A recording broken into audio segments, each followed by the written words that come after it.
আসফান দিয়া ডাকাত, আমি আসফান দিয়া। আপনি খালি বলেন কোন জায়গায় ডাকাতি করতে হবে। আজকে খয়রাতির বাড়িতে ডাকাতি করব।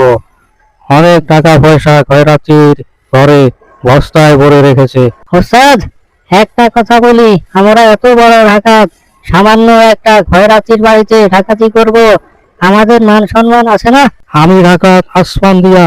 মানুষ এখন চালাক হয়ে গেছে, টাকা পয়সা ঘরে রাখে না, তাই আমি সিদ্ধান্ত নিয়েছি গরিব অসহায় ও খয়রাতির বাড়িতে ডাকাতি করব।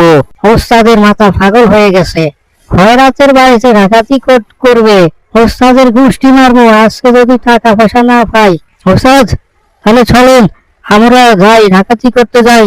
হ্যাঁ ঠিক আছে, চল আমরা ডাকাতি করতে যাব ওই খয়রাতির বাড়িতে। বলে অনেক টাকা ঘরের মধ্যে বস্তা করে রেখে দিয়েছে, চল।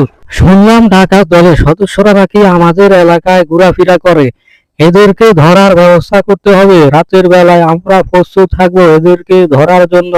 কিন্তু কিভাবে ডাকাতদের ধরবো? আমরা তো তাদেরকে ভয় পাই, তাদের কাছে তো অস্ত্র আছে, তারা তারা তো আমাদের হানকি ভাঙবে।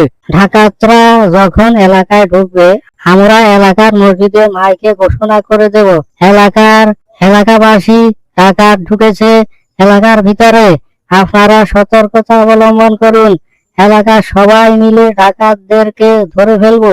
খয়রাতির বাড়িতে ডাকাতি করে তো কিছুই পেলাম না, আপনি খাবারটা আমাদের দিয়ে খয়রাতির বাড়িতে ডাকাতি করাইলেন, কিছুই তো খয়রাতের বাড়িতে নাই। এতটা রাত্রে বেলায় পরিশ্রম করলাম, আমাদের টাকা পয়সা দেন। এখন আমরা কি করবো? আমাদের টাকা পয়সা দিয়ে দেন। আরে সালিমুদ্দিন বেড়া, তোরা কিসের টাকা চাস আমার কাছে? ডাকাতি করতে যাইয়া ওই খয়রাতির বাড়িতে কিছুই পেলাম না, তোরাও পাস নাই আমিও পাই নাই, এখন আমার কাছে কিসের টাকা চাস? এখন আর কোনো টাকা পয়সা পাবি না। ওস্তাদ, কাজটা কিন্তু ভালো হইতেছে না, কারণ আমরা আপনার সাথে এত পরিশ্রম করলাম, এত করলাম, সব কি পাওয়া যাবে? আমরা আর আপনার দলে থাকবো না, আমরা আপনার থেকে অনেক দূরে চলে যাব, অন্য কোনো ডাকাতের সদস্যদের, অন্য কোনো ডাকাতদের সাথে আমরা থাকবো, আমরা আপনার সাথে আর থাকবো না। ঠিক আছে, না থাকলে যাও কা, কি করবা? কিছু করার নাই, এখন মানুষ অনেক চালাক হয়ে গেছে, তাই ডাকাতি এখন আর করা যায় না আগের মতো। এখন চিন্তা ভাবনা করেছি ডাকাতি ছেড়ে দিয়ে এখন ভালো হয়ে যাব, অন্য কোনো কাজ কর্ম বা ব্যবসা বাণিজ্য করবো। ডাকাতি এখন থেকে ছাইড়া দেবো, ঠিক আছে?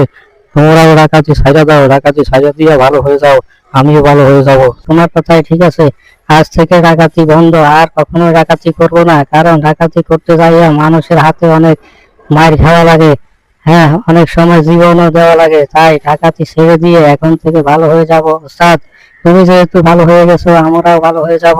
আসলে ডাকাতি করা ভালো কোনো কাজ নয়, পরের হক নষ্ট করা, পরের সম্পদ নষ্ট করা, এগুলো আসলে ভালো কোনো কাজ নয়। তাই নিজে পরিশ্রম করে টাকা পয়সা ইনকাম করে ছেলে মেয়েদেরকে দু মুঠো ভাত দিতে পারলে এতটুকুই যথেষ্ট, এটাই হালাল হবে। অন্যের টাকা পয়সা ছিনতাই করে বা সন্ত্রাসী করে, ডাকাতি করে এইসব টাকা পয়সা দিয়ে সন্তানদেরকে খাওয়াইলে ওই সন্তানরা কখনোই ভালো হবে না।